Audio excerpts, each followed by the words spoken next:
I used to be the sort of person who could just not read. I, year after year in university, did not read for fun. In fact, it took me a long time to be able to read for fun again once I was done with school. But in 2025, I managed to read 47 books, the most books I think I have ever read in a year. So I wanted to break down some of the things that helped me go from being a 0 books in a year person to a 47 books in a year person. And to give you some context, this wasn't a 0 to 100 in 1 year situation. I've been attempting to read for a few years. So it really started in 2022. That year, I was able to read 7 of my goal of 12 books. The next year, I was able to read 19. In 2024, this is kind of crazy. We go up to 45 books. And then this year we have 47 books. So there was a little bit of a build up. That jump from 19 to 45 is kind of crazy. But let's go ahead and get into some of the things that helped me the most when it comes to reading more. The first thing, audiobooks count. I get the argument that the point of reading is to kind of use those mental muscles in your eyes and your brain to read the words on the page.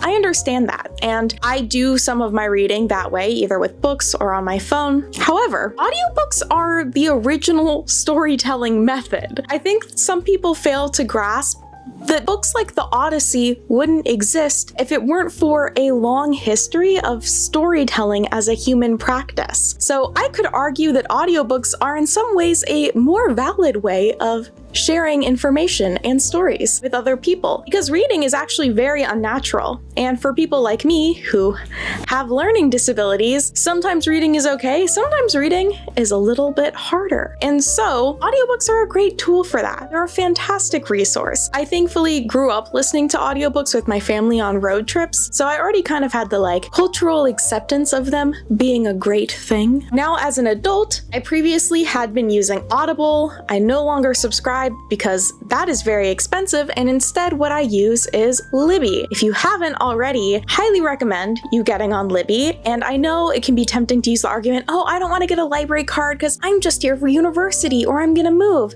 Let me tell you, one day in the future, when you have multiple library cards from multiple places because you've moved, that's gonna be so helpful. And it takes 10 minutes at most to set up a library card. For some libraries, you don't even have to go in person in order to start using online resources like Libby. So please just get a library card. Enjoy the resources that are available to you for free. And Libby's a great app for that. And audiobooks are my thing. I love audiobooks. It's to the point where I'm picky about audiobook narrators because I care so much about them. To give you some context, out of the 47 books that I read this year, 37 of them were audiobooks. And audiobooks are also great because I'm pro multitasking. I know that's another thing where people are like, no, you need to do walks in silence to let your brain settle. Totally get what they're coming from. But when I'm walking to and from work, when I'm doing dishes, when I'm taking care of a chore around the house, I'm gonna put on an audiobook. It motivates me to move and to do things. It's an interesting thing to listen to. And yes, it's great to process your thoughts and feelings, but there are other times to do that. Audiobooks are just such a fun tool to use. My second helpful tip, and this is one that I have heard a lot of people get stuck on, it's okay to not finish a book. It's okay to stop reading a book. I have so many friends where they're like, oh, I want to read this book, but I need to finish this other one that I've been sitting on for so long. Drop it.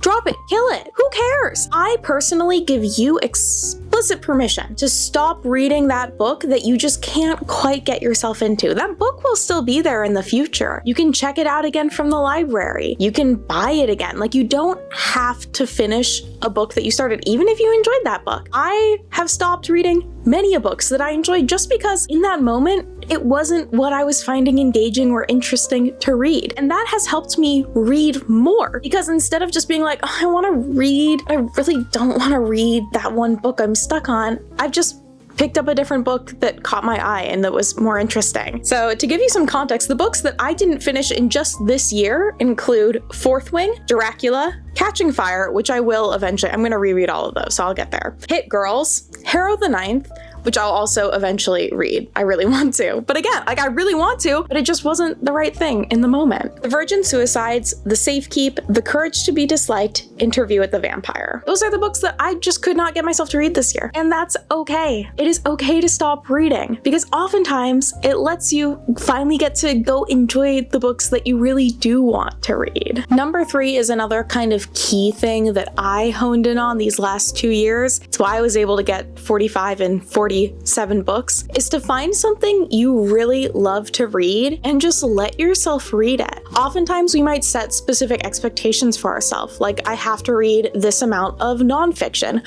or I have to read this amount of fiction. It has to be at this specific level or this specific thing. But again, I think the goal with reading should just be to kind of like stretch your brain and to get you thinking, and also be a form of entertainment. And if you're not enjoying what you read, what's the point?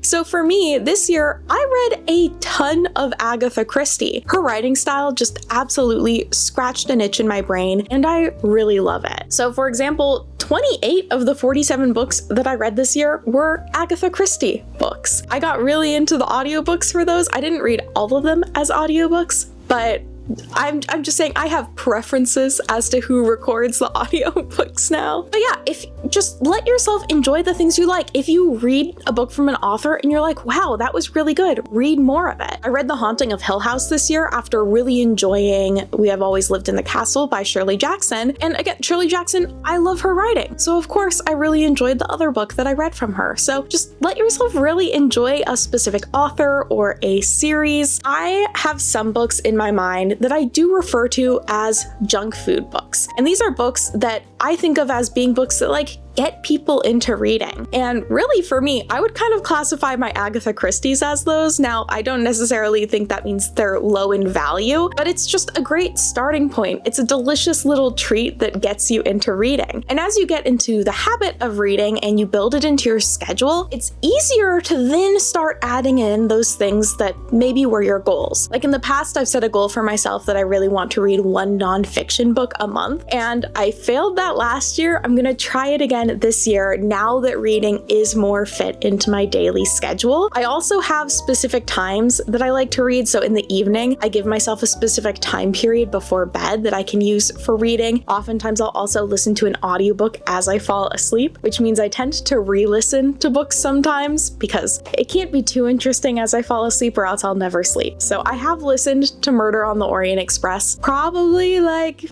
12 times this year because it is my go-to as a book that I can just put on and fall asleep while listening to. Find something you really enjoy and let yourself enjoy it. Don't feel guilty for enjoying it. This can be things like YA as well, or books that you read in middle school. Like I reread The Hunger Games and I'm going to reread the full trilogy this year because they're good. Don't set rules for yourself that are going to make it harder for you to enjoy reading. Read what you want to read, and then you can worry about the rules later. And my last tip, which could definitely be considered a little bit controversial, is count untraditional types of books as books that you've read. So I'm using my Goodreads for an example. On my Goodreads, if I read a manga issue, I count that as a book read. Sometimes if I read a fanfic and it's a really long fanfic, I'll go and see if it's on Goodreads, and if it is, I'll mark it as read. Because some fanfics are really long. But basically what I'm trying to say, comics and manga and other forms of media should absolutely count towards your reading. I think manga is a great example of something that traditionally people are like, oh, that's just a comic, but it's like you're taking in a lot of information when you're reading that. You're looking at images, artwork that frankly someone has spent a long time working on. Comics can be such an elevated reading experience. I think it's a shame that people so often don't let themselves enjoy them when they can be so cool and so fun. So count those things like comics or fanfic as well. So many people read so much fanfic or read so many webtoons and they're like, I don't read a lot. I'm like, I know you read a shit ton. It just, you don't count it as a book. Lots of people put fanfics on Goodreads. You can just mark them as read. But I also get it if like you're a little embarrassed to admit that you've been reading certain things. There's some things on my Goodreads this year where I'm like, why did I feel the need to publicly share with people? I read that, whatever. So you don't have to if you're not comfortable. You read them, you read something. Again, especially some fanfics are incredibly high quality. Some fanfics end up being published. So I'm just saying, if you feel like you're the sort of person who hardly reads anything, you might be reading a lot more than you realize. You just don't count it as reading. I'm just saying. So in terms of the books that I did read this year, Goodreads gave us some fun stats. Now, I already was thinking that I have a tendency to front load my reading to the first quarter of the year. And by that I mean, I usually read in the winter time, and the stats added up on that. My most book heavy and reading heavy months were in fact the winter time. My most popular genre was Agatha Christie mystery. I did decide to go through and read every Hercule Poirot murder mystery or mystery novel that was written with him as a character, which I love him as a character.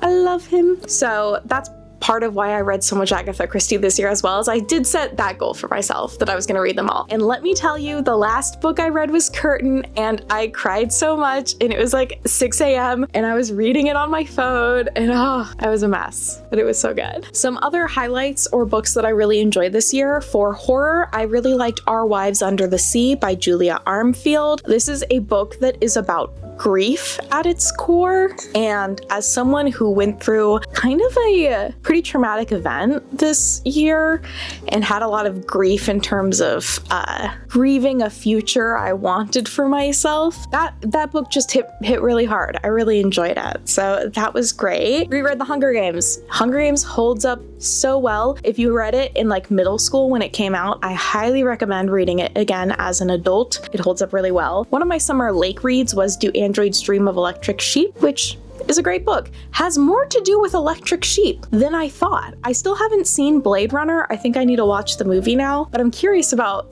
the animatronic animals and if they're going to be in, because that's just not what I associate with Blade Runner. So I'm like, are they in there? A nonfiction I enjoyed was Three Rocks, the story of Ernie Bushmiller, the man who created Nancy, which is a biography about Ernie Bushmiller, who created the comic Nancy. And I love the comic Nancy. I found this really interesting. I also really enjoyed The Unworthy by Augustine Bastracia. I think I said that probably a little wrong. This is a kind of post-apocalyptic religion horror, which I liked. I read a lot of lesbian horror. That's a core genre I enjoy.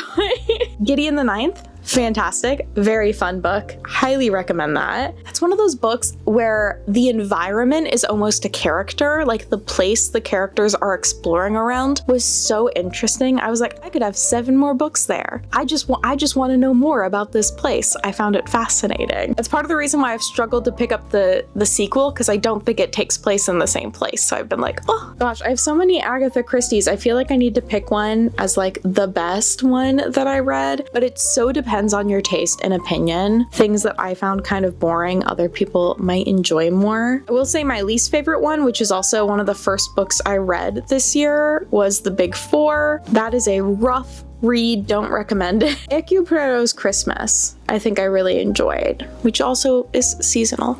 In terms of what I plan on reading next, I have a big stack of books. I'll show you a shot of them. The books I'm really excited for reading is one about audio production from NPR, because I make video content. I love to learn more. And the second one I'm really excited about is House of Leaves. I love alternate media, strange media where people create weird things in weird ways. And I feel like that is what that book is. I'm only like a tiny drop of the way through it so far, but I'm really excited to read the rest of it. So I hope you all have a great year of reading. I hope maybe some of these tips were helpful. If you disagreed with them, that's okay. We can have different rules and standards for our reading. That's just life, isn't it?